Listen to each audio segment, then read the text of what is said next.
سورہ المومنون میں بھی آتے ہیں. سورہ المومنون کی آیت نمبر 9900 ہے. حتی اذا جاء احدهم الموت قال رب ارجعون. حتیٰ کہ جب ان میں سے کسی اور ایک کو موت آتی ہے تو کہتا ہے کہ اے میرے رب مجھے واپس بھیج دے. لعلی اعمل صالحا فیما ترکنا کلا ترکت کلا. کہے گا اے میرے رب مجھے دنیا میں واپس بھیج دے تاکہ جس دنیا کو میں چھوڑ کے آیا ہوں اس میں نیک عمل کروں. تو اللہ تعالیٰ کیا کہیں گے؟ کلا، ہرگز بھی نہیں، واپس تو نہیں جا سکتے. اور مزید کہیں گے کہ انہا کلمۃ ہوا قائلھا، بے شک یہ ایک بات ہے جو کہنے والا کہہ رہا ہے. یعنی تو ابھی تم کہہ رہے ہو کہ دنیا میں واپس چلے جاؤں تو اچھے عمل کروں گا، لیکن تم پھر بھی نہیں کرو گے. وَمِن وَرَائِهِمْ بَرْزَخٌ إِلَى يَوْمِ يُبْعَثُونَ. اور ان کے سامنے جو ہے ایک برزخ ہوگی، پردہ ہوگا جب تک کہ وہ دوبارہ اٹھائے جائیں گے. تو بہرحال بتایا ان سب آیات میں یہ جا رہا ہے کہ اس روز جو ہے اعتراف کا کوئی فائدہ نہیں ہوگا. اعتراف کرنا انسان کا بیکار ہوگا. اعتراف کا اور پلٹنے کا ٹائم تو آج ہے، اس دن بیکار ہے. تو بہرحال اللہ تعالیٰ نے کیا فرمایا؟ اللہ تعالیٰ فرمائے گا کہ یہ وہ لوگ ہیں جنہوں نے خسروا انفسہم، اپنے آپ کو خود خسارے میں ڈالا ہے، اپنے اختیار سے صراط مستقیم کو گم کر دیا اور غلط راستے پہ چڑھ گئے. اور دل عنہم ما کانوا یفترون. یہ کون لوگ ہیں کہ گم ہو جائیں گے ان سے جو کچھ وہ گھڑتے تھے؟ کیا چیزیں ہیں اس میں؟ کئی چیزیں آتی ہیں کہ وہ جو کچھ گھڑتے تھے، یفترون، گم ہو جائیں گے. تو دیکھیں کیا کچھ گھڑتے تھے. جو بھی انہوں نے خود ساختہ نجات کی باتیں گڑھ رکھی تھیں، سستی نجات کے طریقے گڑھ رکھے تھے، غلط عقائد آخرت کے حساب سے گڑھ رکھے تھے، جو اللہ کے شریک انہوں نے بنائے ہوئے تھے گڑھ رکھے تھے، یہ ساری چیزیں گم ہو جائیں گی. کچھ بھی کام نہیں آئے گا، سب گم ہو جائے گا. دل عنہم ما کانوا یفترون. آگے آپ کا نیا رکوع ہے اور اللہ تعالیٰ کی زبردست تصرف کا ذکر ہے. ان ربکم اللہ الذی خلق السماوات والارض فی ستۃ ایام ثم استوى علی العرش. بے شک رب تمہارا اللہ ہے، وہ جس نے تخلیق کیا ہے، پیدا کیا ہے آسمانوں کو اور زمین کو 6 دنوں میں، پھر وہ مستوی ہو گیا عرش کے اوپر. تو اب آپ دیکھیں کہ جو مشرکین مکہ تھے خاص طور پر، وہ بعث بعد الموت کو نہیں مانتے تھے، دوبارہ زندہ ہونے کو، مر کر نہیں مانتے تھے. تو اللہ تعالیٰ نے زمین اور آسمان جیسے لامحدود چیزوں کی پیدائش سے بات شروع کی ہے. کہ ان کو بتایا جا رہا ہے کہ سوچو ذرا، جو اللہ تعالیٰ اتنی زبردست چیزوں کو بنا سکتا ہے، وجود میں لا سکتا ہے، وہ کیا نہیں کر سکتا. اور یہ قرآن کا خوبصورت اسلوب ہے کہ اللہ تعالیٰ توحید ربوبیت سے توحید الوہیت پر استدلال کرتے ہیں. اب اس جملے کا کیا مطلب ہے؟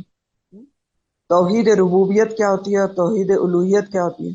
ربوبیت کا لفظ رب سے ہے نا، کہ اللہ کی کہ واحد رب اللہ تعالیٰ ہے. اور رب کون ہوتا ہے؟ خالق، مالک، مدبر. تو توحید ربوبیت یہ ہے کہ ایک واحد اللہ تعالیٰ جو ہے خالق بھی ہے، مالک بھی ہے اور مدبر بھی ہے. اونر بھی ہے آپ کا، اور تخلیق کا کریٹر بھی ہے اور سسٹینر بھی ہے. پھر کیا ہے؟ توحید الوہیت کیا ہے؟ کہ اللہ واحد الہ ہے، اس کے سوا کوئی الہ نہیں. تو اللہ تعالیٰ اپنے آپ کی جو تخلیق کی صفت ہے اور جو دنیا کی مدبر ہونے کی صفت ہے، اس سے الوہیت کو ثابت کرتے ہیں. یہ اس جملے کا مطلب ہے، توحید ربوبیت سے توحید الوہیت پر استدلال. استدلال کا لفظ دلیل سے ہے. تو بہرحال اللہ تعالیٰ جو ہے اس نے 6 دنوں میں زمین آسمان کو تخلیق کیا. اللہ، اور یہ 6 دنوں کی تخلیق جو ہے، جن دنوں کا یہاں ذکر کیا جا رہا ہے، یاد رکھیں کہ یہ ہمارے دن نہیں ہے. ایام یوم کی جمع ہے، لیکن ہمارا یوم کہاں سے کہاں تک ہوتا ہے؟ طلوع آفتاب سے لے کے غروب آفتاب، یہ 24 آورس ہم کہتے ہیں کہ ہمارا دن ہے. عرب میں ایک دن جو ہے وہ ایک مغرب سے دوسری مغرب تک ہوتا ہے، لیکن اللہ کے ہاں کے دن مختلف ہیں، اللہ کا حساب مختلف ہے. جیسے کہ سورہ حج الحج آیت نمبر 47 میں آتا ہے. سورہ الحج 47 میں اللہ تعالیٰ فرماتے وَإِنَّ يَوْمًا عِنْدَ رَبِّكَ كَأَلْفَ سَنَةٍ مِّمَّا تَعُدُّونَ. اور بے شک اللہ کے پاس، تمہارے رب کے پاس، دن اس کا جو ہے وہ 1000 سال کے برابر ہے تم لوگوں کے شمار کے مطابق. تو سورہ الحج نے بتایا کہ اللہ کا دن جو ہے وہ 1000 سال کے برابر ہے. اور سورہ المعارج آیت نمبر 4 کے مطابق جو اللہ تعالیٰ کا دن ہے وہ 50,000 سال کے برابر ہے. بہرحال اللہ تعالیٰ کے دنوں کا حال اللہ تعالیٰ بہتر جانتے ہیں. یہ جو دن ہیں وہ عالم شہادہ کے دن نہیں ہیں، بلکہ عالم الغیب کے دن ہیں، ہمارے دنوں سے مختلف ہیں. پھر اب سوال یہ کہ اللہ تعالیٰ نے پھر دن بتائے کیوں ہیں؟ بتائے اس لیے ہیں، حکمت یہ ہے کہ مخلوق کو پلاننگ اور تدریج سکھائی جائے کہ سب سے پہلے زمین و آسمان اللہ تعالیٰ نے بنائے اور 6 دن میں بنائے ہیں، تو پلان کر کے کام کرو، وقار سے اور آرام سے کام کرو، تدریج سے کام کرو، جیسے قرآن بھی اہتمام اور تدریج سے اتارا گیا۔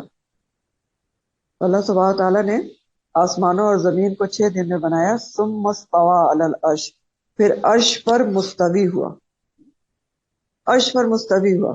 اب یہ جو استوا اور مستوی کا لفظ ہے، اس کے لفظی معنی ہوتے ہیں قرار پکڑنا یا کسی چیز پر چڑھ کر جم کر بیٹھنا، کسی چیز پر چڑھ کر جم کر بیٹھنا۔ دوسرا معنی اس کا قصد کرنا بھی ہوتا ہے۔ اور عرش جو ہے اس کا معنی ہوتا ہے بیٹھنے کی ایسی جگہ جس کے اوپر شیڈ بھی ہو، جیسے بادشاہوں وغیرہ کے تخت ہوتے ہیں۔ تو جرنل جو معنی ہے نا، جرنل معنی، عام معنی جو ہے ثم استویٰ علی العرش کے، وہ کیا ہے کہ عرش کے اوپر کسی نے قرار پکڑا اور پھر اس کے اوپر تجلی ریز ہو گیا، چڑھ کر بیٹھ گیا۔ لیکن جہاں تک اللہ سبحانہ تعالیٰ کا تعلق ہے نا، ثم استویٰ علی العرش، اس کو ہم سمجھ نہیں سکتے، کیونکہ وہ اللہ تعالیٰ کا جو عرش ہے یا اللہ تعالیٰ کیسے مستوی ہے، یہ سب متشابہات میں۔ آپ اس کو ایسے بھی سمجھ سکتے ہیں، استوا کو اور مستوی کو، استوا علی العرش کے معنی کو سمجھ اس طرح سکتے ہیں کہ تخت حکومت پر اس طرح قابض ہونا کہ کوئی بھی حصہ وہ حکومت کرنے والے کے احاطے سے، نفاذ سے اور اقتدار سے باہر نہ رہے، یعنی مکمل طور پہ اس طرح کی حکومت ہو کہ ہر چیز اس کے احاطہ اقتدار میں ہو، وہ سارے احکامات کو نفاذ کرنے کی قوت بھی رکھتا ہو اور اقتدار بھی اس کا پورے کا پورا ہو، اور قبضہ حکومت میں کسی قسم کی مزاحمت اور گڑبڑ بھی نہ ہو، سب کام انتظام اور برابر ہوں۔ تو اب دیکھیں یہ تمام خوبیاں ثم استویٰ علی العرش کی جو ہیں وہ اللہ تعالیٰ کے حکومت میں موجود ہیں، بلکہ اس سے زیادہ ہیں۔ زمین و آسمان ہر چیز کو پیدا کرنے کے بعد کامل اقتدار اور قبضہ صرف اسی کا ہے، تمام مالکانہ اور شہنشاہانہ تصورات کا حق اسی کے پاس ہے۔ لیکن پھر بھی ہم اللہ تعالیٰ کی اس کیفیت کو کہ ثم استویٰ علی العرش کو نہیں سمجھ سکتے، نہ سمجھنے کی کوشش کرنا چاہیے، کیونکہ یہ متشابہات میں سے ہے۔ اور متشابہات کے لیے ہمارے لیے کیا حکم ہے کہ اس کو بس ایمان رکھنا ہے، اس کی کھوج نہیں کرنی، اور بس ایمان لا کے اس کو سمجھنا ہے کہ اللہ تعالیٰ نے ایسا کہہ دیا تو ایسا ہی ہے۔ اور بہت ساری چیزیں ہیں جو متشابہات میں سے، جیسے ہم اللہ تعالیٰ کی پنڈلی کا ذکر آتا ہے قرآن میں، جیسے اللہ تعالیٰ کے ہاتھ کا ذکر آتا ہے، تو یہ سب کچھ ہم نہیں سوچ سکتے، یہ سب متشابہات میں سے۔ اسی طرح اللہ کا عرش ہے متشابہات میں سے۔ عرش کیسا ہے، وہ عرش پر کیسے مستوی ہوا ہے، اس کیفیت کا ہم ادراک نہیں کر سکتے۔ ایک دفعہ امام مالک رحمۃ اللہ علیہ سے کسی نے پوچھا تھا کہ ایک آدمی نے پوچھا ان سے امام مالک سے کہ اللہ تعالیٰ کیسے عرش پر مستوی ہوا؟ تو امام مالک نے تھوڑی دیر سر جھکا دیا، پھر انہوں نے سر اٹھایا اور کہا کہ استوا تو معلوم ہے، یعنی استوا کے معنی تو معلوم ہے، لیکن کیفیت مجہول ہے۔ اس کے کیا معنی ہے کیفیت مجہول ہے؟ یعنی وہ کہتے ہیں کہ استوا کے معنی تو معلوم ہے، جیسے میں نے آپ کو ایکسپلین کیا، لیکن اللہ تعالیٰ کیسے عرش پر مستوی ہوا ہے یہ کیفیت مجہول ہے، اس کے بارے میں ہم نہیں جان سکتے۔ اور مزید انہوں نے کہا کہ اس کے اوپر ایمان لانا ہے، کھوج نہیں کرنی، اور اس پر سوال کرنا بدعت ہے۔ یہ کیوں کہا انہوں نے؟ یعنی سوال کرنا بدعت کیوں ہے؟ کیونکہ نبی کریم صلی اللہ علیہ وسلم کے صحابہ نے کبھی یہ سوال نہیں کیا کہ عرش کیسا ہے اور کیسے مستوی ہے۔ اور مزید انہوں نے فرمایا اور تو اس محفل سے نکل جا، تو گمراہ معلوم ہوتا ہے۔ ٹھیک، یہ امام مالک نے کہا۔ یعنی کیا پتہ چلا امام مالک کے اس جواب سے کہ سوال بھی سوچ سمجھ کے کرنا چاہیے، خاص طور پر متشابہات کے بارے میں، کیونکہ انہوں نے کہہ دیا کہ تو گمراہ معلوم ہوتا ہے، کہ گمراہی پھیلا رہا ہے۔ تو متشابہات کے بارے میں الٹے سیدھے سوال کرنے سے گمراہی پھیلتی ہے۔ یہ ساری باتیں امام مالک کے جواب سے پتہ چل گئی۔ تو بہرحال اللہ تعالیٰ نے 6 دنوں میں زمین و آسمان کو بنایا، ستۃ ایام ثم استویٰ علی العرش یغشی اللیل النہار، وہ ڈھانپ لیتا ہے رات سے دن کو، یطلبہ حثیثا، اور وہ پا لیتی ہے اس کو جلدی جلدی، رات پا لیتی ہے دن کو جلدی جلدی۔ اب یہ جو یطلبہ کا لفظ ہے یہ طلب سے ہے، اور طلب کے معنی ہوتے ہیں کسی چیز کی رغبت سے جستجو کرنا۔ اور حسیسہ کا جو لفظ ہے وہ حسا سے ہے، حساسا۔ حسا کے معنی ہوتے ہیں کسی کو کسی کام پر تیزی سے ابھارنا، کسی کو کسی کام پر تیزی سے ابھارنا یا جلدی طلب کرنا۔ تو فرمایا گیا کہ دن اور رات ایک دوسرے کے پیچھے جلدی جلدی بھاگ رہے ہیں، ایک دوسرے کو پانے کی کوشش کر رہے ہیں، پکڑنے کی کوشش کر رہے ہیں، لیکن پکڑ نہیں سکتے۔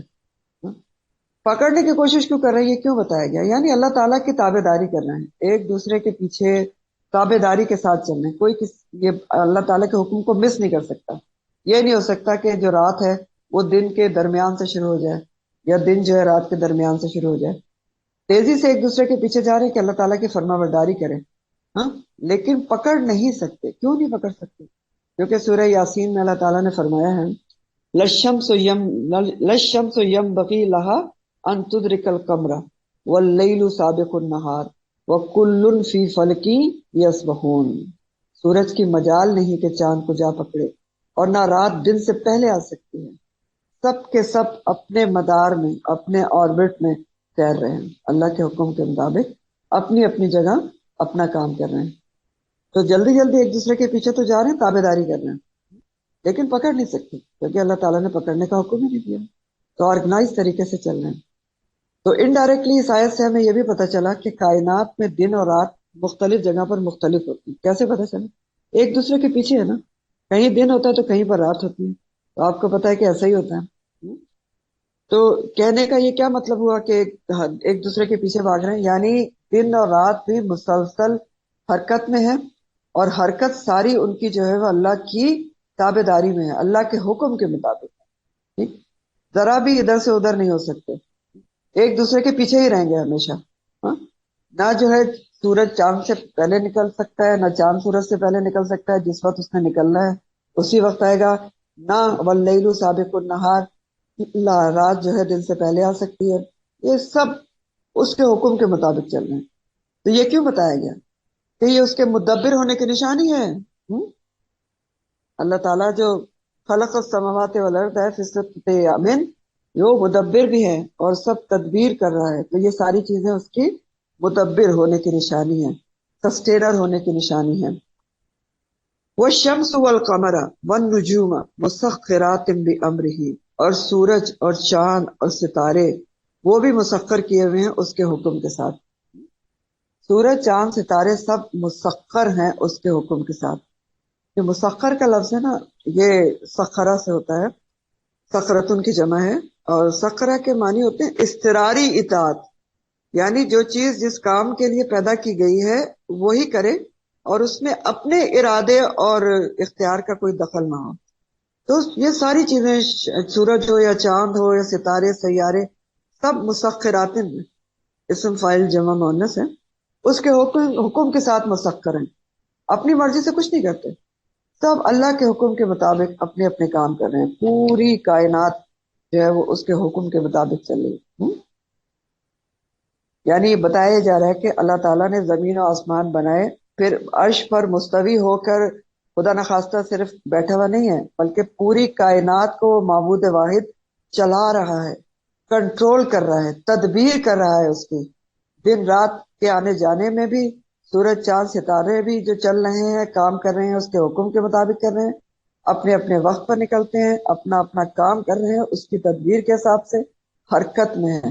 تو ہر کوئی اللہ کے حکم کے مطابق حرکت میں ہے، اور تابع داری کے حساب سے اس کی اطاعت میں حرکت کر رہا ہے۔ تو اب ہمارے لیے کیا لیسن ہے اس میں؟ جب غور کیا جائے تو پوری کائنات کی ہر چیز حرکت میں ہے نا۔ آپ دیکھ رہے ہیں کہ سورج، چاند، ستارے، سیارے سب حرکت میں ہیں، اور بظاہر، اور سائنس بھی یہ کہتی ہے نا کہ یہ ساری چیزیں حرکت کر رہی ہیں۔ اور جو چیزیں ہمیں اسٹیشنری نظر آتی ہیں نا، ساکت اور جامد، وہ بھی حرکت کرتی ہیں۔ کیسے؟ مثلا سائنس بتاتی ہے نا کہ ہر چیز ایٹم سے بنتی ہے، اور ایٹم میں کیا ہوتے ہیں؟ الیکٹران، پروٹون اور نیوٹران ہوتے ہیں، تو وہ گھومتے رہتے ہیں اپنے آربٹس میں۔ تو جو چیزیں ساکت نظر آتی ہیں وہ بھی حرکت میں۔ کل فی فلک یسبحون۔ تو اب ہمارے لیے یہ کیا سبق ہے کہ یہ حرکت کرتی ہوئی کائنات کیا لیسن دے رہی ہے ہمیں؟ یہ پوچھتے ہوں۔ یہ لیسن دے رہی ہے کہ ہم بھی سست ہو کر نہ بیٹھے رہیں، حرکت میں رہیں ہر وقت، اور ہماری حرکت بھی کس کے حساب سے ہونا چاہیے؟ اللہ کی ہدایت اس کی اطاعت میں ہونا چاہیے، ہدایت کے مطابق اور اس کی اطاعت میں ہونا چاہیے. یہی اللہ تعالیٰ کا کریٹو پلان ہے. جیسے آپ دیکھ رہے ہیں کریٹو پلان ہی تو بتایا جا رہا ہے کہ ہر چیز حرکت میں ہے، سورج ہے، چاند ہے، ستارے ہیں، جو بھی ہے سب کچھ حرکت کر رہا ہے، ہر کوئی مسلسل کر رہا ہے اور اللہ کے حکم کے مطابق کر رہا ہے.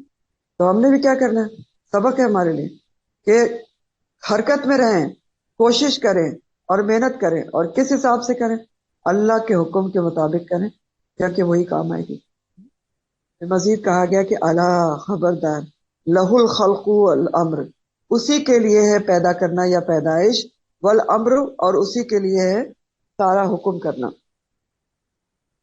تو خبردار یہ جو ہے حرف تنبیہ ہے، خبردار اسی کے لیے ہے سب جو ہے پیدائش، اور اسی کے لیے ہے سارے احکامات.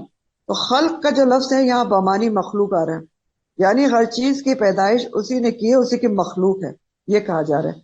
اللہ لہ الخلق، یعنی تمام چیزیں جو پیدا کی ہیں وہ اس کی مخلوق ہے. یاد رکھیں ہر چیز کو پیدا کرنے والا اللہ تعالیٰ ہے، عدم سے وجود میں لانے والا ہے. خلقہ کے مطلب یہی ہوتے ہیں نا، ہر چیز کو اللہ تعالیٰ نے بنایا ہے، عدم سے وجود میں لایا ہے، مادے سے بنایا ہے یا بغیر مادے کے بھی بنا دیا ہے، خاکے سے بنایا ہے یا بغیر خاکے کے بھی بنا دیا ہے. یہ سارے معنی خلقات میں آتے ہیں. تو دنیا میں جو کوئی بھی چیز ہے وہ کیا ہے، لہ الخلق، وہ ساری اس کی مخلوق ہے، اس نے پیدا کی ہے، ساری پیدائش اسی نے کی ہے. تو جب ساری چیزیں اسی کی مخلوق ہیں، اس نے پیدا کی ہیں، تو پھر کیا ہوگا، امر بھی اسی کا ہوگا، حکم بھی اسی کا چلنا چاہیے، ہر چیز پر تصرف بھی اسی کا ہونا چاہیے. کیونکہ جو پیدا کرنے والا ہوتا ہے اس کو معلوم ہوتا ہے کہ کون سی چیز اس نے کس مقصد سے بنائی ہے اور کیا کام اس نے کرنا ہے. تو ظاہر ہے پھر اسی کا حکم چلنا چاہیے، اور چل بھی رہا ہے. اگر ہم دیکھیں تو ہر چیز، ہر مخلوق جو آپ نے ابھی پڑھی اس کے حکم کے مطابق کام کر رہی ہے. سورج، چاند، ستارے، سیارے، سب.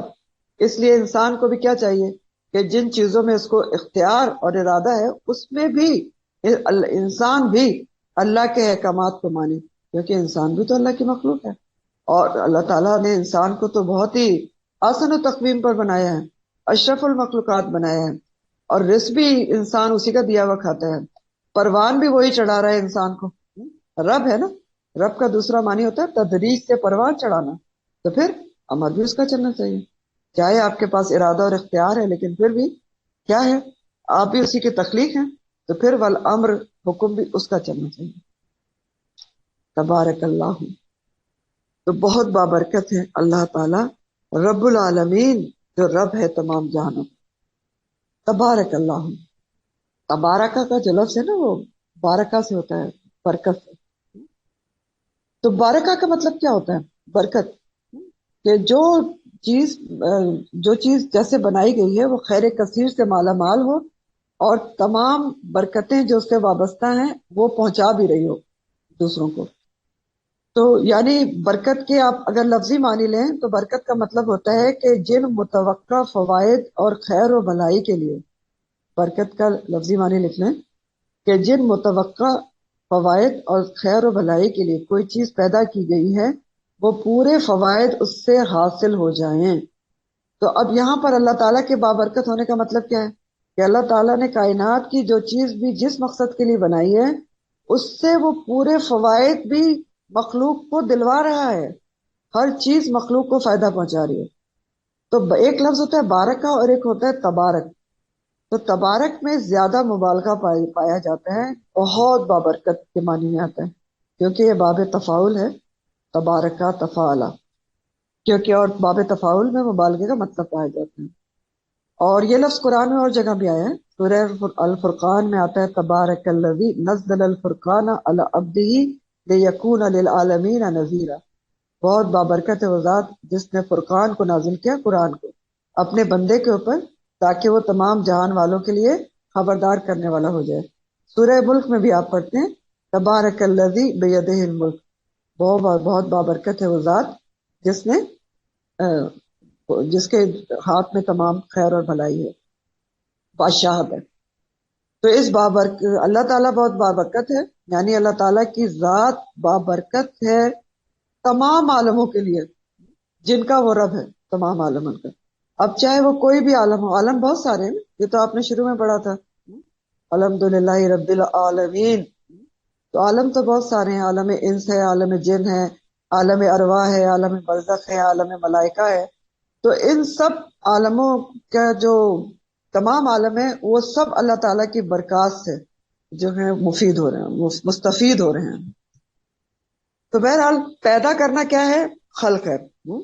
اور پیدا کرنے کے بعد کائناتی اور شرعی احکامات دینا کیا ہے؟ یہ اس کا امر ہے. بات سمجھ رہے ہیں تھوڑی سی کہ وَلَهُ الْخَلْقُ وَالْأَمْرُ کا مطلب کیا ہے؟ أَلَا لَهُ الْخَلْقُ وَالْأَمْرُ کہ پیدا کرنا تمام چیزوں کا یہ خلق ہے، اور پیدا کرنے کے بعد کائناتی احکامات ہوں یا شرعی احکامات ہوں، یہ سب کیا ہے؟ یہ امر ہے، اور یہ دونوں ہی اس کے قبضہ اختیار میں ہیں. اس طرح سے وہ ساری خوبیوں اور برکتوں کا سرچشمہ ہے. یہ ہے معنی اس کا. تو خلاصہ اور سبق کیا ہے؟ مختصراً کہ پیدا کرنے والی ذات اللہ تعالیٰ کی ہے، پروان چڑھانے والی ذات بھی اسی کی ہے، ہر کچھ دینے والا بھی اللہ تعالیٰ ہے، تمام عالموں کا رب ہے، تمام عالموں کو وہی چلا رہا ہے، اور ہم بھی اسی عالم میں شامل ہیں، عالم انس میں شامل ہیں، اسی کے مخلوق ہیں. تو ہمیں بھی کیا کرنا چاہیے؟ ہمارے اوپر بھی صرف اسی کا امر چلنا چاہیے، اسی کا حکم چلنا چاہیے، اسی کی زندگی، اسی کے احکامات کو ماننا چاہیے تاکہ اخروی زندگی میں کامیاب ہو جائیں. پھر فرمایا ادعوا ربکم، پکارو اپنے رب کو، تضرعا و خفیہ، تضرع کے ساتھ اور چپکے چپکے. پہلی آیت اس سے جو تھی اس میں اللہ تعالیٰ کا تعارف ہوا، آپ نے پڑھا کہ اللہ تعالیٰ وہ ذات ہے جس نے زمین و آسمان کو 6 دنوں میں تخلیق کیا، پھر ثم استویٰ علی العرش، کہ ہر چیز کا بنانے والا وہی ہے، حکم بھی اسی کا چلتا ہے. تو قدرت کاملہ ساری اللہ تعالیٰ کے پاس ہے، تو پھر مانگنا کس سے چاہیے؟ اسی سے مانگو. ادعوا ربکم، کسی اور سے کیوں مانگتے ہو؟ تو مانگو اسی سے. کیسے؟ تضرع کے ساتھ، گڑ گڑا کر اسی کے آگے مانگو، کیونکہ خالق، مالک، مدبر، مربی سب کچھ وہ ہے، آپ کو پتہ چل گیا. تو اب ادعوا ربکم تضرعا و خفیہ، تو ہر ایک کو جو اللہ تعالیٰ سے مانگنے کی دعوت دی جا رہی ہے، اس کو پکارنے کی دعوت دی جا رہی ہے، کیونکہ وہ رب العالمین ہے. تو ادعو امر جمع کا سیکھا ہے، اور دعا سے ہے یہ لفظ. اور آپ کو پتہ ہے کہ دعا کے دو معنی ہوتے ہیں، عبادت اور دعا دونوں میں استعمال ہوتا ہے، لیکن یہاں خاص طور پر ادعو کا لفظ جو ہے وہ بمانی دعا کے آیا ہے، کیونکہ آگے دعا کی خصوصیت اور صفت بیان ہو رہی ہے کہ پکارو اپنے رب کو. کیسے؟ تضرع کے ساتھ پکارو. تضرع آپ پیچھے بھی پڑھ چکے ہیں. تضرع کا مطلب ہوتا ہے عاجزی، انکساری کے ساتھ اللہ تعالیٰ کو پکارنا. ایسی عاجزی جس میں رب کے سامنے اپنا انسان اظہار تذلل کرے. تذلل یعنی اپنے آپ کو بالکل نیچا کر دے، اپنے آپ کو کچھ نہ سمجھے، پست کر دے اپنے آپ کو، اور اللہ تعالیٰ کو خوب بلند کر کے دعا مانگے. تو تضرع کیا ہوا؟ نہایت عاجزی، انکساری کے ساتھ، تذلل کے ساتھ اس کی اطاعت بجا لاتے ہوئے اس کو پکارنا. تو تضرع اصل میں دعا کی وہ کیفیت ہے کہ جس میں عاجزی، انکساری بھی ہو، اپنی کمزوری کا انسان اظہار کرے کہ میں تو کچھ بھی نہیں ہوں یا اللہ، میری کچھ اوقات نہیں ہے، میں گناہ گار ہوں، میں نے بڑے یہ چیز بھی کی ہے، یہ چیز بھی کی ہے، یہ بھی کیا ہے، اور اپنی حیثیت کو کم کیا جائے کہ میں ایک کمزور مخلوق ہوں. اپنے گناہوں کو یاد رکھا جائے کہ ہاں میں گناہ گار ہوں، کیونکہ کمزور ہوں، مجھ سے ہو جاتا ہے. لیکن پھر اپنی رب کی عظمت کو سامنے رکھ کے اس کو پکارے، اللہ تعالیٰ کو اونچا کرے. یہ بھی تضرع کے معنی میں آتی کہ تو غفور الرحیم ہے تو مجھے معاف کر دے. اور تضرع کے معنی گڑ گڑانا بھی ہوتا ہے، کہ گڑ گڑا کے رو کے اللہ تعالیٰ سے دعا مانگے. تو یہاں پر دعا کا ادب اور سلیقہ سکھایا جا رہا ہے. اور پہلا حکم کیا ہے کہ دعا کیسے مانگے؟ تضرع کے ساتھ، کہ الفاظ میں بھی عاجزی انکساری ہو، لب و لہجہ بھی عاجزی انکساری والا ہو، آنکھیں لبریز ہو، بہتی ہو، دل جھکا ہو، اور پوزیشن بھی عاجزی انکساری والی ہو، یعنی انداز اور حیت سب میں عاجزی جل کے، خشوع اور خضوع سب کچھ موجود ہو. خشوع کیا ہوتا ہے اور خضوع کیا ہوتا ہے؟ خشوع کہتے ہیں کہ دل میں اللہ کی عظمت کا ایسا ڈر ہونا کہ جو اعضاء پر نظر آئے، اور خضوع خاص طور پر صرف اعضاء کے لیے آتی کہ اعضاء جھکے ہوئے ہوں، کندھے جھکے ہوئے ہوں، سر جھکا ہوا ہو، آنکھیں جھکی ہوئی ہوں، دل جھکا ہوا ہو، یہ سب کچھ جھکا ہوا ہو. تو ابو داؤد کی ایک حدیث کے مفہوم میں آتا ہے، میں حدیث پڑھ کے سناتی ہوں، بہت خوبصورت حدیث ہے.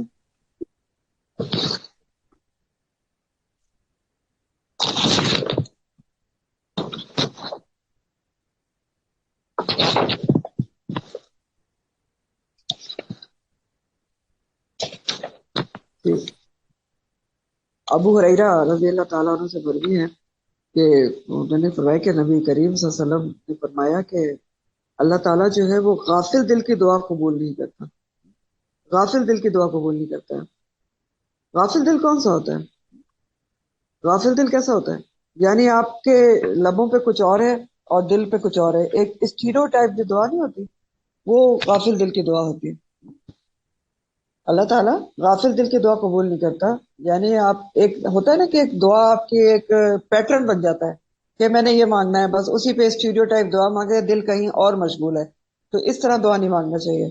یہ پوری توجہ کے ساتھ متوجہ ہو کے تضرع کے ساتھ دعا مانگنا، یہی تو پہلا حکم دیا جا رہا ہے کہ ہر چیز آپ کی اللہ تعالیٰ کی طرف متوجہ ہو اور پوری طرح سے آپ کی جو کنسنٹریشن ہے وہ اللہ تعالیٰ کے ساتھ، آپ کا تعلق، آپ کا رابطہ مینٹین ہو. تو اس کے ساتھ دعا مانگنا چاہیے. غافل دل کی دعا اللہ تعالیٰ قبول نہیں کرتا. دوسرا حکم ہے وہ خفیہ اور آہستہ آہستہ چپکے چپکے اللہ تعالیٰ کو پکارو. تو خفیہ کے کیا معنی ہوتے ہیں؟ خفی سے ہے نا، چپکے چپکے پکارو. یعنی بہت زور زور سے ریاکاری کے ساتھ نہ پکارو، یا اس طرح نہ پکارو کہ ادب قائم نہ رہے. تو چپکے چپکے باادب طریقے سے پکارو، جیسے زکریہ علیہ السلام نے پکارا تھا. سورہ مریم میں آتے ہیں کہ اذ نادى ربہ نداء خفیہ، جب اس نے اپنے رب کو پکارا خفیہ طور پر.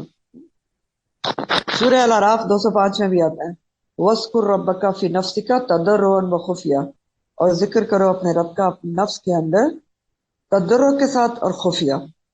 اور اسی سلسلے میں ایک روایت آتی ہے، اس کی بخاری کی روایت ہے کہ ایک موقع پر خیبر کے لیے روانگی تھی. یعنی لشکر جو ہے نبی کریم صلی اللہ علیہ وسلم کے ساتھ خیبر کے اوپر چڑھائی کے لیے روانہ ہو رہا تھا. تو راستے میں صحابہ نے زور زور سے تکبیرات پڑھنی شروع کر دی، اللہ اکبر اللہ اکبر لا الہ الا اللہ. تو آپ صلی اللہ علیہ وسلم نے فرمایا کہ لوگوں سکون اور اطمینان اختیار کرو، کیونکہ نہ تم کسی بہرے کو پکارتے ہو اور نہ غائب کو، بے شک وہ سننے والا بھی ہے اور قریب بھی ہے. تو یہ اللہ نبی کریم صلی اللہ علیہ وسلم نے فرمایا. تو آگے اللہ تعالیٰ خود ہی یہاں وجہ بتا رہے ہیں کہ کیوں اپنے رب کو ادعوا ربکم تضرعا وخفیہ، کیونکہ انہ لا یحب المعتدین، کیونکہ بے شک وہ نہیں پسند کرتا، بالکل محبت نہیں رکھتا. کس سے؟ معتدین سے، حد سے بڑھنے والوں سے. حد سے بڑھنے والوں سے وہ اللہ تعالیٰ بالکل پسند نہیں کرتے، محبت نہیں رکھتے. پھر نوٹیبل بات ہے کہ اللہ تعالیٰ کی ایک اور چیز آ رہی کہ اللہ تعالیٰ کیا چیز پسند نہیں کرتے. معتدین کا لفظ اعتدا سے ہے نا، حد سے بڑھنا. ادب اس کا روٹ ہے، اور معتدین معتدد کی جمع ہے. تو اللہ تعالیٰ بالکل معتدین کو پسند نہیں کرتا، اس لیے دعا میں بھی حد سے نہیں گزرنا چاہیے. تو مطلب یہ نہیں کہ آپ زیادہ دعا نہیں مانگیں، بس تھوڑی بہت مانگ کے اڑ جائیں، یہ مطلب نہیں ہے اس کا. معتدین کا مطلب ہے کہ دعا کے اندر، دعا کے حساب سے معتدین کون ہوتے ہیں؟ چیخ چلا کر دعا کرنا، دہائی دے کر کرنا، بے ادبی سے نہیں مانگنی چاہیے، بے صبری سے نہیں مانگنا چاہیے کہ بس فوراً مل جائے، اور اگر نہیں ملے تو کہیں کہ ہماری تو دعا قبول ہی نہیں ہوتی. یہ سب جو ہے ابتدا میں آتا ہے. تو صبر اور ادب کے ساتھ، انتظار کے ساتھ دعا مانگتے رہیں، اور اس یقین سے مانگی جائے کہ وہ سن رہا ہے. یا تو مطلوبہ چیز مل جائے گی، یا کیا ہوگا اگر مطلوبہ چیز نہیں ملے گی تو اس کے بدلے اللہ تعالیٰ کوئی بہت بڑی آفت دور کر دیں گے، یا اس سے بہتر چیز دے دیں گے، ورنہ آخرت کے لیے ذخیرہ ہو جائے گی. اور یہ سب کچھ جو میں نے آپ کو بتایا نا، 3 دعا کی قبولیت کی صورتیں، یہ مسند احمد کی حدیث کے مطابق ہے کہ یا تو دعا ویسے ہی قبول ہو جاتی ہے، یا اس کے بدلے اللہ تعالیٰ کوئی اور بڑی مصیبت دور کر دیتی، یا آخرت کے لیے ذخیرہ ہو جاتی ہے. اور جب انسان آخرت میں اپنی ان دعاؤں کا اجر دیکھے گا نا جو اس کی قبول نہیں ہوئی تھی دنیا میں، تو کہے گا کہ کاش میری کوئی دعا قبول نہیں ہوتی. تو حد سے نہیں بڑھنا چاہیے. اور حد سے بڑھنا یہ بھی ہے کہ انسان دعا مانگ کر مایوسی کا شکار ہو جائے. وہی جیسے میں نے آپ کو بتایا کہ جی ہماری تو دعائیں نہیں قبول ہوتی، ہم تو مانگتے ہی رہتے ہیں. یہ جملہ عام ہے نا، آپ کسی سے کہیں گے دعا مانگا کرو، کہتے ہیں وہ تو مانگتے ہیں. بہت ہی مایوسی سے کہا جاتا ہے نا، عجیب طریقے سے، وہ تو مانگتے ہیں. نہیں، تو دیکھیں بات یہ ہے کہ اللہ تعالیٰ دعا سنتے ہیں. اللہ تعالیٰ کہہ چکے ہیں نا کہ آپ نے سورہ البقرہ میں پڑھ لیا کہ میرے بندوں کو بتا دیں کہ میں قریب بھی ہوں، سنتا بھی ہوں، ان کے جواب بھی دیتا ہوں. تو دعا کے آداب میں سے ہے کہ صبر اور استقامت اور یقین سے دعا کرنی چاہیے. صبر بھی بہت ضروری ہے. اور لفظی تکلفات کا استعمال بھی نہیں کرنا چاہیے کہ دعا کا خشوع و خضوع ختم ہو جائے. اتنے زیادہ تکلفات سے نہیں مانگنی چاہیے. پھر دعا میں غیر ضروری شرائط بھی نہیں لگانی چاہیے، اور عام مسلمانوں کے لیے کسی کے لیے بھی بد دعا بھی نہیں کرنا چاہیے، یہ سب منع ہے۔ اور ایسی دعا بھی نہیں کرنا چاہیے جو عقلاً شرعاً محال ہو یا عادت کے خلاف ہو۔ یعنی عقلاً شرعاً محال ہو، مطلب آپ بیٹھے بیٹھے کہتے ہیں کہ میں وزیر اعظم پاکستان بن جاؤں، دعا مانگنا شروع کر دیں، تو یہ کیا ہے؟ یہ تو عجیب ہی بات ہے نا کہ ہم اللہ تعالیٰ کو سے یہ دعائیں کرنا شروع کر دیں۔ تو ایسی بھی دعائیں نہیں کرنا چاہیے جو ناممکنات بالکل ہیں، یعنی جس کا جو آپ سے تعلق ہی نہیں ہے، آپ کو اس سے کوئی فائدہ ہی نہیں ہے، تو آپ وہ مانگنا شروع کر دیں۔ پھر معصیت اور گناہ کی دعا نہیں کرنا چاہیے، قطع رحمی کی دعا نہیں کرنا چاہیے، یا اللہ میں وہ فلانا جو ہے وہ مجھ سے بس اس سے ملنا ہی چھوڑ دے، مجھ سے بہت ہی تنگ کرتا ہے، ایسا نہیں کر سکتے۔ اور گناہ کی دعا کیسے ہوتی ہے؟ لغو چیزوں کی دعا نہیں کرنا چاہیے کہ دعا کرنا شروع کر دے کوئی کہ یا اللہ جو میری پکچر ریلیز ہو رہی ہے تو وہ بہت کامیاب ہو جائے، دعا کریں اس کے لیے، یہ دعا تو نہیں کی جا سکتی۔ گناہ کے کام ہے، میرا کانسرٹ جو ہے وہ بہت کامیاب ہو جائے، یہ سب نہیں ہو سکتا۔ تو یہ ساری چیزیں حد سے گزرنے میں آتی ہیں۔ تو حکم کیا دیا جا رہا ہے کہ اللہ تعالیٰ سے دعا کرو تضرع کے ساتھ، زاری کے ساتھ، گڑ گڑا کر اور چپکے چپکے، اور حد سے نہیں بڑھنا۔ پھر آگے فرمایا گیا وَلَا تُفْسِدُوا فِي الْأَرْضِ بَعْدَ إِصْلَاحِهَا، اور نہ تم زمین پہ فساد کرو جبکہ اس کی اصلاح ہو چکی ہے۔ وَادْعُوهُ، اور پکارو اس کو، خوفاً وطمعاً، اور پکارو اپنے رب کو خوف کے ساتھ اور طمع کے ساتھ، امید کے ساتھ۔ طمع کے مطلب ہوتے امید کے ساتھ، ہرس کے ساتھ۔ تو دو اور آداب بتائے گئے دعا کے ہیں، خوف اور امید کے ساتھ۔ وَلَا تُفْسِدُوا فِي الْأَرْضِ بَعْدَ إِصْلَاحِهَا، یعنی صرف اللہ سے مانگو تضرع کے ساتھ، اور زمین پر فساد نہ پھیلاؤ جبکہ اس کی اصلاح ہو چکی ہے۔ اب یہ کیوں حکم دیا جا رہا ہے کہ زمین پر کیا کہا جا رہا ہے کہ زمین پر فساد نہ پھیلاؤ جبکہ اس کی اصلاح ہو چکی ہے؟ فساد کا لفظ اصلاح کا الٹ ہے، اور دونوں سامنے آ رہے ہیں آپ کو۔ فساد اور اصلاح ایک دوسرے کے الٹ ہیں۔ فساد ہوتا ہے بگاڑ، اور اصلاح کیا ہوتی ہے؟ کریکشن۔ اور جو فساد ہے نا وہ دو طرح کا ہوتا ہے۔ فساد دو طرح کا ہوتا ہے، ایک حصی اور ایک مانوی یا ذہنی۔ حصی یعنی ظاہری، اور مانوی کیا؟ ذہنی فساد۔ تو حصی یا ظاہری فساد کیا ہے کہ زمین پر اصلاح اور ترقی کے کاموں میں خرابی پیدا کرنی، مثلا زمین پر توڑ پھوڑ، دنگا فساد، قتل و غارت گری، آگ لگا دینا، بلڈنگیں توڑ دینا، ٹائر جلانا، یہ کھیتیاں تباہ کر دینا، زمین کو رہنے کے قابل نہ چھوڑنا۔ جیسے قرآن میں آتا ہے نا ظہر الفساد فی البر والبحر، خشکی اور سمندر میں بگاڑ ہی بگاڑ پیدا کرنا۔ تو ظاہری فساد زمین پر بھی پیدا کیا جاتا ہے اور سمندر میں بھی پیدا کیا جاتا ہے۔ سمندر میں کیسے انسان بگاڑ پیدا کرتا ہے؟ کہ سارا ویسٹ اٹھا کے سمندر میں ڈال دیتا ہے اور کوئی اس کی ٹریٹمنٹ نہیں کرتا، تو کیا ہوتا ہے؟ بیچارے جو جانور ہوتے ہیں وہ مر جاتے ہیں۔ تو بہرحال یہ ظاہری فساد ہوتا ہے، اور مانوی یا ذہنی فساد کیا ہوتا ہے؟ شرک اور کفر میں گرفتار ہونا، گناہ اور معصیت کے کام کرنا، یہ مانوی فساد ہوتا ہے۔ یہاں کیا کہا جا رہا ہے کہ زمین پہ رہ رہے ہو تو آرام سے رہو، بگاڑ نہ پیدا کرو جبکہ زمین کی اصلاح ہو چکی ہے۔ تو زمین کی اصلاح کیسے ہو چکی ہے؟ کہ اللہ تعالیٰ کتابیں اور رسول بھیج چکے ہیں۔ پیچھے کتاب کا بھی ذکر ہے نا کہ ہم کتاب بھیج چکے ہیں، لَقَدْ جِئْنَاهُمْ بِكِتَابٍ، جو اتنی تو کتاب بھیج چکے ہیں، رسول بھی آ چکے ہیں حق لے کے، تو اس کی تو اصلاح ہو چکی ہے۔ اللہ تعالیٰ نے اپنے احکامات پہنچا دیے ہیں، اور اب کیا ہے کہ زمین پر اصلاح تبھی رہے گی جب تم ان احکامات پر عمل کرو گے، ان کو نافذ کرو گے۔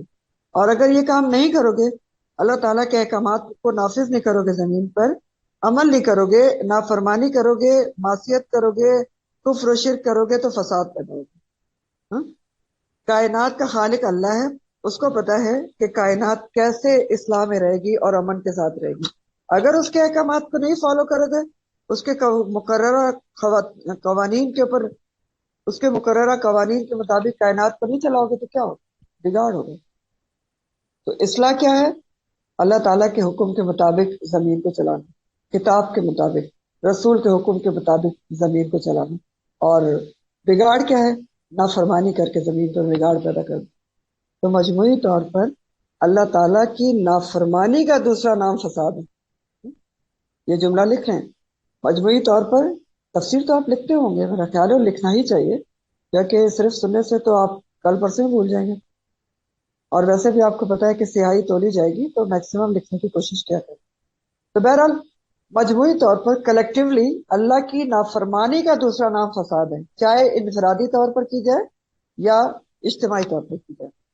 اللہ تعالیٰ کی بتائی ہوئی راہ ہدایت چھوڑ کر، اللہ کے بنائے ہوئے قوانین چھوڑ کر اگر معاشرے میں، معیشت میں، سیاست میں، اخلاقیات میں، معاملات میں کسی اور کے بنائے ہوئے قوانین اپنائے جائیں گے تو یقیناً زمین میں امن نہیں رہے گا، بد امنی پیدا ہوگی، بگاڑ پیدا ہوگا، جیسا کہ آج کل ہو رہا ہے۔ آج کل کیا ہو رہا ہے؟ ہم نے اللہ تعالیٰ کے احکامات کو تو نافذ ہی نہیں کیا ہوا، پتہ نہیں کس کس کے احکامات کس کس جگہ چل رہے ہیں، سیاست کسی اور کی چل رہی ہے، معیشت کسی اور کی چل رہی ہے، معاشرت پتہ نہیں یہود و نصارہ ہندوؤں کی اپنائی ہوئی ہے، اس لیے بدامنی کا شکار ہے۔ تو بہت امپورٹنٹ چیز ہے یہ جو اللہ تعالیٰ نے یہاں بتائی کہ دیکھیں وَلَا تُفْسِدُوا فِي الْأَرْضِ بَعْدَ إِصْلَاحِهَا، تو اصلاح تو جب ہی رہے گی جب اللہ کے احکامات کو نافذ کرے گی۔ وَادْعُوهُ خَوْفًا وَطَمَعًا، اور پکارو اس کو خوف اور امید کے ساتھ، دعا مانگو اس سے خوف اور امید کے ساتھ۔ دعا کے مزید دعا آداب بتائے جا رہے ہیں، ہاں؟ مزید دعائیں کہ زمین پر جو بگاڑ پیدا ہو رہا ہے اس کے لیے دعائیں بھی کرو، اور کیسے؟ اور ہر چیز کے لیے دعا کرو۔ تو دعا کے مزید دو ادب کیا ہے کہ اس کو پکارو، ایک پیچھے دو ادب بتائے گئے نا، تضرع اور خفیہ، دو مزید بتائے جا رہے ہیں کہ اس کو پکارو خوف کے ساتھ اور امید کے ساتھ۔ خوف اور امید دونوں ہونا چاہیے۔ خوف ہو کہ کہیں اس کسی کمی کوتاہی کی وجہ سے اللہ کی نظر سے نہ گر نہ جاؤں، کوئی گناہ سرزد نہ ہو جائے، کوئی ایسی نافرمانی نہ ہو جائے کہ سزا کا شکار ہو جاؤں۔ اور امید کیا؟ اس امید کے ساتھ کہ وہ قریب ہے اور سنتا ہے، قریب مجیب ہے، اور جواب بھی دیتا ہے اذا دعانی، جب اس کو کوئی پکارنے والا پکارتا ہے۔ اور اگر توبہ کریں، پلٹیں تو اللہ تعالیٰ ضرور معاف بھی کر دیتا ہے، غافر الذنب اور قابل التوب ہے۔ انبیاء کے بارے میں سورہ الانبیاء 90 میں آتا ہے کہ انبیاء اللہ کو کیسے پکارتے تھے۔ سورہ الانبیاء 90، وَيَدْعُونَنَا رَغَبًا وَرَهْبًا، کہ وہ پکارتے تھے ہم کو رغبت کے ساتھ اور امید اور خوف کے ساتھ۔ رہبہ میں رغبت، یہ جو رغبن کا لفظ ہے نا، وَيَدْعُونَنَا رَغَبًا، تو اس میں رغبت اور امید دونوں کا لفظ آتا ہے۔ وَرَهْبًا، رہب کس کو کہتے ہیں؟ رہبہ، اور خوف کے ساتھ۔ تو دعا میں بھی خوف اور امید دونوں رکھنا چاہیے، نہ صرف خوف اور نہ صرف امید، کیونکہ ایمان ہمیشہ ان دونوں کے درمیان ہی رہنا چاہیے، خوف اور امید کے درمیان۔ تو دعا میں یہ دونوں چیزیں کیسے قائم رکھیں؟ مثلاً آپ کو مثال سے سمجھاتے ہیں۔ مثلاً آپ دیکھیں کہ ہدایت کی دعا آپ کرتے ہیں کہ اللہ تعالیٰ مجھے ہدایت دے دے، تو امید رکھنا چاہیے کہ اللہ تعالیٰ ہدایت دے گا اور ہدایت کے راستے پر رہیں گے، لیکن ساتھ میں خوف بھی ہونا چاہیے کہ کہیں میں کوئی ایسا کام نہ کر دوں کہ راہ ہدایت مجھ سے چھن جائے۔ سمجھ گئے اب آپ کہ خوف اور امید سے کیسے دعا مانگتے ہیں؟ تو دراصل یہاں پر اللہ تعالیٰ تقوی کی سمجھنے کے ٹپ بتا رہے ہیں۔ تقوی یہی ہے نا کہ خوف اور امید کے درمیان ایمان آپ کا رہے۔ تو یہ ہے۔ ایک اور حدیث کا مفہوم ہے مسلم کی کہ حضرت جابر بن عبداللہ سے روایت ہے کہ آپ صلی اللہ علیہ وسلم نے اپنی وفات سے 3 دن پہلے فرمایا کہ تم میں سے ہر شخص کو مرتے وقت اللہ سے حسن ظن ضرور رکھنا چاہیے۔ یہاں تک حدیث کے الفاظ ہیں۔ یعنی کیا آپ نے فرمایا کہ زندگی گزارتے وقت کیا کرو؟ خوف کا پلڑا بھاری ہونا چاہیے تاکہ بچتے رہے، گناہوں سے بچتے رہے، اور مرتے وقت کیا ہونا چاہیے؟ اللہ کی رحمت کی بہت زیادہ امید رکھنا چاہیے، حسن ظن رکھنا چاہیے کہ اللہ تعالیٰ میرے ساتھ اچھا معاملہ کریں گے۔ یہ نبی کریم صلی اللہ علیہ وسلم کے فرمان کا مطلب ہے۔ ان رحمت اللہ قریب من المحسنین، بے شک رحمت اللہ کی قریب ہے کس کے؟ احسان کرنے والوں کے ساتھ۔ اب اللہ تعالیٰ بتا رہے ہیں کہ اللہ تعالیٰ سے جو بھی دعا مانگتا ہے وہ اللہ تعالیٰ قبول کرتے ہیں، لیکن خاص طور پر اللہ کی رحمت کے حقدار کون سے لوگ ہوتے ہیں؟ جو محسنین ہیں۔ محسنین ہیں ان کے اوپر اللہ کی رحمت بہت ٹوٹ توڑ سمجھ لیں بہت زیادہ برستی ہے اللہ تعالیٰ کی رحمت محسنین کے اوپر۔ تو محسنین کون ہے؟ محسنین کون ہے؟ محسن کون ہوتا ہے؟ جو آگے بڑھ کر دوسروں کا حق ادا کرے، اس کا بھی حق ادا کرے جو اس کا حق ادا نہیں کرتا، اپنے حق کی پرواہ نہ کرے، خود حق سے کم پر راضی رہے لیکن دوسروں کا حق ضرور دے۔ اور ایسا کیوں کرے؟ اللہ کی خاطر یہ وہ کام کرتا رہے۔ ہاں؟ معاملات میں محسن کون ہے؟ یہ تو آپ کئی دفعہ پڑھ چکے ہیں۔ معاملات میں محسن وہ ہے جو دوسروں کے حق ادا کرتا رہے، یہ نہ سوچے کہ فلاں میرا حق ادا نہیں کرتا اور فلاں میرا حق ادا نہیں کرتا، اور بس اپنی جو دوسروں کے حق اس کے اوپر ہے اس کو ادا کرتا رہے، چاہے اس کا اپنا حق اس کو ملے یا نہ ملے۔ چاہے کم ملے لیکن دوسروں کا حق پورا دے، اور ایسا کیوں کرے؟ اللہ کی خاطر، تو وہ محسن ہے۔ اور محسن وہ ہے جس کے ہر کام میں حسن ہو، خوبصورتی ہو، سنت کے طریقے کے مطابق۔ احسان کے اوپر کون سا کام ہوتا ہے جو نبی کریم صلی اللہ علیہ وسلم کے طریقے سے ہو، بدعات سے پاک ہو، ریاکاری سے پاک ہو؟ تو محسنین کی صفت اس آیت کے مطابق کیا ہے؟ اب محسنین کی صفت آیت کے مطابق دیکھنا نا، کہ جو فساد سے دور رہتے ہیں۔ محسنین کسی قسم کا بگاڑ نہیں پیدا کرتے، بگاڑ کے قریب بھی نہیں جاتے، بگاڑ کا حصہ بھی نہیں بنتے، چاہے حصی بگاڑ ہو یا مانوی بگاڑ ہو۔ ٹھیک؟ محسنین کسی قسم کا بگاڑ کا حصہ نہیں بنتے۔ یاد رکھیں، بگاڑ جو ہے وہ گھریلو لیول پر بھی ہوتے ہیں، وہ معاشرتی لیول پر بھی ہوتے ہیں، اور وہ قومی لیول پر بھی ہوتے ہیں۔ تو محسنین کسی بھی قسم کا بگاڑ کا حصہ نہیں بنتے، بلکہ اصلاح کی کوشش کرتے ہیں، اور ایسے ہی محسنین پر اللہ کی رحمت برستی ہے، زندگی میں بھی اور آخرت میں بھی۔ تو پھر ہم نے کیا کرنا ہے؟ محسن بننے کی کوشش کرنی ہے۔ مقصود اور مطلوب کیا رکھنا ہے؟ احسان کی روش اختیار کریں۔ اور پھر اللہ کے ساتھ احسان کیا ہوتا ہے؟ اللہ کی عبادت میں کیا احسان ہوتا ہے حدیث جبرائیل کے مطابق؟ کہ اللہ کے جو عبادت ہے یا جو بھی کام ہم کر رہے ہیں اس کو ایسے کریں کہ ہمیں دل میں یہ احساس ہو کہ ہم اللہ کو دیکھ رہے ہیں، یا کم از کم اتنا تو ہو کہ وہ ہمیں ہر حال میں دیکھ رہا ہے۔ تو دیکھ لیں، جب ہر کام میں انسان یہ سوچ لے کہ اللہ تعالیٰ کو میں دیکھ رہا ہوں، سامنے موجود ہے یا دیکھ نہیں ہوں، اور اگر میں اس کو نہیں دیکھ رہی تو کم از کم وہ تو مجھے دیکھنا ہے، چاہے میں کچھ بھی کر رہی ہوں، چاہے ریچولس ادا کر رہی ہوں یا کسی کے ساتھ معاملہ کر رہی ہوں یا میں کوئی کام کر رہی ہوں، تو کیا ہے؟ اللہ مجھے ضرور دیکھتا ہے۔ ہر کام صرف اس کی رضا کے مطابق ہو، ہر حال میں، خوشی میں، غمی میں، تکلیف میں، سکھ میں، دکھ میں اللہ سے جڑے رہیں، یہ ہوتے ہیں محسن۔ تو محسن وہی ہوتے ہیں جو اس کے اوپر عمل کرتے ہیں۔ قل ان صلاتی و نسکی و محیای و مماتی للہ رب العالمین۔ یہ ایک آسان سی بات ہے جو یاد رکھیں۔ محسن کون ہے؟ جو اس پہ عمل کر لے۔ ان صلاتی و نسکی و محیای و مماتی للہ رب العالمین، کہ میری تو سب عبادات، میری ساری قربانی، میرے سارا جینا اور مرنا کس کے لیے ہے؟ رب العالمین کے لیے۔ تو سب کے سب جذبات، محبت، عقیدت، چاہت، جھکاؤ، سب کے سب اعمال اللہ کے لیے ہوں، وہ ہوتا ہے محسن۔ پکارے بھی صرف اسی کو، اور کیسے پکاریں؟ تضرع کے ساتھ، چپکے چپکے، ہاتھ سے نہیں مرنا، خوف کے ساتھ اور امید کے ساتھ، یہ سب چیزیں کر کے پکاریں، کیونکہ محسنین کا یہی انداز ہوتا ہے۔ اور محسنین پھر کیا ہوتے ہیں؟ اللہ کی رحمت کے حقدار ہوتے ہیں۔ آگے اللہ تعالیٰ نے فرمایا ہے کہ وَهُوَ الَّذِي، اللہ تعالیٰ وہ ذات ہے، یرسلو جو بھیجتا ہے، اور ریاح ہواؤں کو sorry،